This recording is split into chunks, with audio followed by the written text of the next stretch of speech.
Hi అండి. అందరికీ నమస్కారం. Welcome to my channel. ఈ వీడియోలో ఏపీ ఉద్యోగులకు కనీస వేతనాల కేటాయింపులు, ఐసీడీఎస్ బడ్జెట్‌పై పునరాలోచన పూర్తి సమాచారాన్ని వీడియోలో తెలుసుకుందాము. వీడియోనైతే ఎక్కడెక్కడ స్కిప్ చేయకుండా చివరిదాకా చూడండి. అప్పుడే ఇన్ఫర్మేషన్ పూర్తిగా అర్థమవుతుంది. వీడియో చూస్తున్న ప్రతి ఒక్కరు వీడియోకైతే లైక్ చేయండి ఫ్రెండ్స్. ఈ వీడియోని తోటి ఉద్యోగ బహిష్ట మిత్రులతో అయితే షేర్ చేయండి. కొత్తగా మన ఛానల్ చూస్తున్నవారు ఇంకా ఎవరైనా సబ్స్క్రైబ్ చేసుకున్నట్లయితే వెంటనే మన ఛానల్‌ని సబ్స్క్రైబ్ చేసుకోండి. సో దీని ద్వారా నేను చేసే లేటెస్ట్ వీడియోస్ అన్నీ మీ వరకు రీచ్ అవుతాయి. ఇక ఆలస్యం చేయకుండా వివరాల్లోకి అయితే వెళ్ళిపోదాము. ఫ్రెండ్స్, ఇక విషయానికి వచ్చినట్లయితే అంగన్వాడీ టీచర్ల ఆయాలపై నీరు జల్లిన బడ్జెట్, నిధుల కేటాయింపుపై నిరాశ. నూతన బడ్జెట్ 2025-26 ప్రభుత్వం తెలుగుదేశం కూటమి ప్రభుత్వం కీలక అంశాలు. కేంద్ర బడ్జెట్లో అంగన్వాడీలకు తక్కువ కేటాయింపులు. ఆంధ్రప్రదేశ్ బడ్జెట్ 2025-26 అంగన్వాడీలకు కనీస నిధులే. అంగన్వాడీ టీచర్లు ఆయాలకు వేతన పెంపు అగమ్యగోచరం. రిటైర్మెంట్ బెనిఫిట్స్, ఖాళీ పోస్టుల భర్తీపై నిశ్చయవంతమైనటువంటి ప్రకటనలేమీ లేవు. అంగన్వాడీల నిధులపై నిరాశ. కేంద్ర బడ్జెట్లో అంగన్వాడీల సంక్షేమానికి పెద్దగా నిధులు కేటాయించలేదు. ఆంధ్రప్రదేశ్ ప్రభుత్వం బాహుబలి బడ్జెట్ అని ప్రచారం చేస్తున్న అంగన్వాడీలకు కేవలం గతేడాదితో పోలిస్తే ₹100 కోట్లు మాత్రమే అదనంగా కేటాయించింది. అంగన్వాడీ టీచర్లు, ఆయాలు ఎన్నో ఆశలతో కొత్త ప్రభుత్వాన్ని గెలిపించినా సరే సమస్యలు పరిష్కారం కాని పరిస్థితి.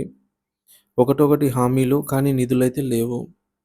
ఎన్నికల సమయంలో చంద్రబాబు గారు ఇచ్చినటువంటి హామీలు చూసుకున్నట్లయితే అంగన్వాడీ టీచర్లకు కనీస వేతనాలు అమలు చేస్తామని అన్నారు. జీతాల పెంపు, గ్రాట్యుటీ మంజూరు చేస్తామన్నారు. ఖాళీ పోస్టులను భర్తీ చేసి ప్రమోషన్లు కల్పిస్తాం. ఈహెచ్ఎస్ ఎంప్లాయీ హెల్త్ స్కీమ్ అమలు చేస్తాం. అంగన్వాడీ సెంటర్లకు ఉచిత గ్యాస్ సిలిండర్ అందుబాటులో పెడతాం అని అయితే చెప్పారు.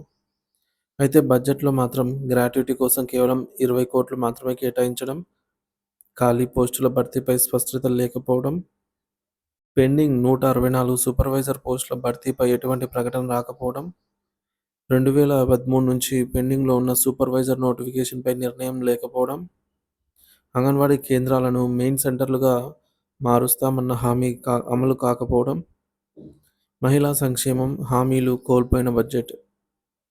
ఎన్నికల సమయంలో మహిళలకు ఉచిత బస్సు సౌకర్యాన్ని, ప్రతి మహిళకు 1500 ఉచిత గ్యాస్, అలాగే ప్రతి మహిళకు ఉచిత గ్యాసు, ఉచిత బస్సు, ఉచిత 10 లక్షల వరకు కూడా జీరో వడ్డీ రుణాలు అందిస్తామని హామీ ఇచ్చినప్పటికీ ఈ అంశాలు బడ్జెట్లో కనిపించలేదు. మహిళా సంక్షేమ శాఖకు కేటాయించిన 4,332 కోట్లు మాత్రమే గత ఏడాదితో పోలిస్తే కేవలం 100 కోట్లు తక్కువ. అంతే బడ్జెట్లో అయితే ప్రకటించింది. అంగన్వాడీ టీచర్లు, ఆయాలు నిరసన సిద్ధం.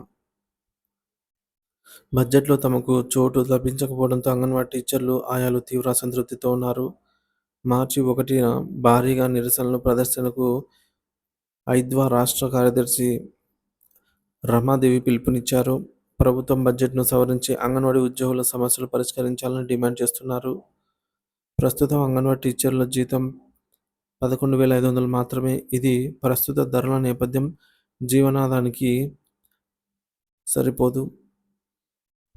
మరి ప్రభుత్వం ఏమి నిర్ణయం తీసుకుంటుందో వేచి చూడాలి. ప్రస్తుతం పెరుగుతున్న ధరలు, కుటుంబ పోషణ సమస్యల మధ్య అంగన్వాడీ ఉద్యోగులు తీవ్ర ఇబ్బందులు అయితే పడుతున్నారు. మార్చి 10 లోపు ప్రభుత్వం స్పందించకపోతే మరో ఉద్యమం తప్పదు అని అంగన్వాడీ సంఘాలు హెచ్చరిస్తున్నాయి. ప్రభుత్వం మరోసారి పునరాలోచించి బడ్జెట్లో అవసరమైనటువంటి మార్పులు చేస్తుందా లేదా అనేది అయితే వేచి చూడవలసి ఉంది.